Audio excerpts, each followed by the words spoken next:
மஇக தேசிய துணைத் தலைவராக டத்தோ ஸ்ரீ எம் சரவணன் போட்டியின்றி வெற்றி பெற்றார்.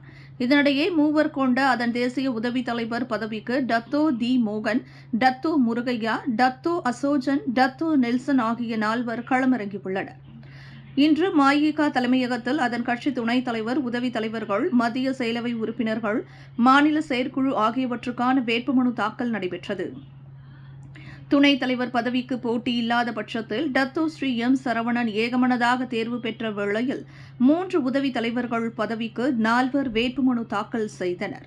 டத்தோ தி மோகன், டத்தோ முருகையன், டத்தோ அசோஜன் ஆகியோர் தங்களின் பதவியை தக்க வைத்துக் கொள்ள போட்டியிடும் வேளையில் டத்தோ நெல்சன் முதல் முறையாக அப்பதவிக்கு குறிவைத்து களமிறங்கியுள்ளார்.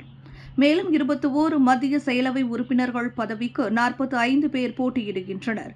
மாநில பொறுப்பாளர்களுக்கு கிளாந்தான், சபா, விலாயா, திரெங்கானு, கெடா, ஜொகூர் ஆகிய மாநிலங்களை தவிர்த்து மற்ற மாநிலங்களில் போட்டி உண்டு.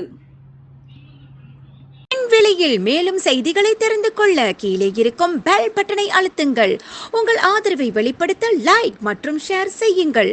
தொடர்ந்து விண்வெளியுடன் உங்கள் பயணத்தை தொடர்ந்திருக்க சப்ஸ்கிரைப் செய்யுங்கள்.